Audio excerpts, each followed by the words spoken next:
और ये बड़ा अपडेट इस बार बोर्ड पेपर पर लागू होगा।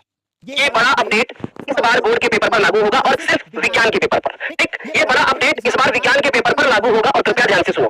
तो हमारे सब्जेक्टिव सवाल होंगे, बहुत ध्यान से सुनिएगा। अगर हम बात करें भौतिक विज्ञान की, अगर हम बड़ा अपडेट का मतलब कुछ बड़ा बदलाव है, कुछ बदलाव किया है बोर्ड ने इस बार। ठीक है, कुछ बदलाव किया है। तो देखो, जो भौतिक विज्ञान होगा, जो आपका भौतिक विज्ञान होगा, जो आपका रसायन विज्ञान होगा, सुनते रहिएगा बेटा, क्योंकि ये बातें जानना बहुत आवश्यक है। और जो हमारा जीव विज्ञान होगा, जो हमारा जीव विज्ञान होगा, इन सभी को मिला के टोटल 11 प्रश्न आएंगे। सुनिएगा ध्यान से। तो बच्चों, जो इसमें पहला प्रश्न होगा, पहले प्रश्न में हो सकता है कि पहले का पहला भी मिल जाए और पहले का दूसरा मिल जाए। अब इसमें या तो ये 2 नंबर का होगा, या तो ये 3 का होगा, या तो 1 का होगा। फिर जो दूसरा प्रश्न मिलेगा उसमें भी आपको एक ऐसे और दूसरा ऐसे मिलेगा। फिर जो आपको तीसरा प्रश्न मिलेगा, हो सकता है कि आपको 2 खंड मिले, हो सकता है 3 खंड मिले। फिर आपको जो चौथा प्रश्न मिलेगा, तो बच्चों याद रखना, ये प्रश्न आपका शॉर्ट होगा, ये प्रश्न आपका शॉर्ट होगा, ये प्रश्न शॉर्ट होगा, ये प्रश्न लॉन्ग होगा। ठीक, समझ गए?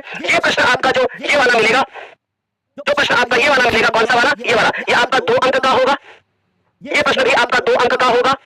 या हो सकता है यह प्रश्न आपको 3 अंक का मिल जाए। मतलब मैं बता रहा हूं कि ये अगर 2 का है, ऊपर 2 होंगे, यानी कुल मिला के ये 4 अंक, कुल मिला के ये 4 अंक, कुल मिला के ये पूरे के पूरे 4 अंक, यानी 3 टाइप के सवाल देखने को इस तरीके से मिलेंगे। और यह सवाल आपको 6 अंक, या हो सकता है कि इसमें भी 2 क्वेश्चन देखने को मिल जाए। समझ गए? यही सेम चीजें आपको इसमें भी मिलेंगी। ठीक, तो अब इसमें जो सवाल आते हैं वो सर 5 नंबर, सर 6 नंबर और 7 नंबर होगा। इसमें जो होगा वो 8 नंबर होगा, 9 नंबर होगा और 10 नंबर होगा और 11। इससे पहले बोर्ड में ये होता था, पर सारे पेपर में नहीं होता था। इस बार कंपलसरी है कि आपको ऐसा देखने को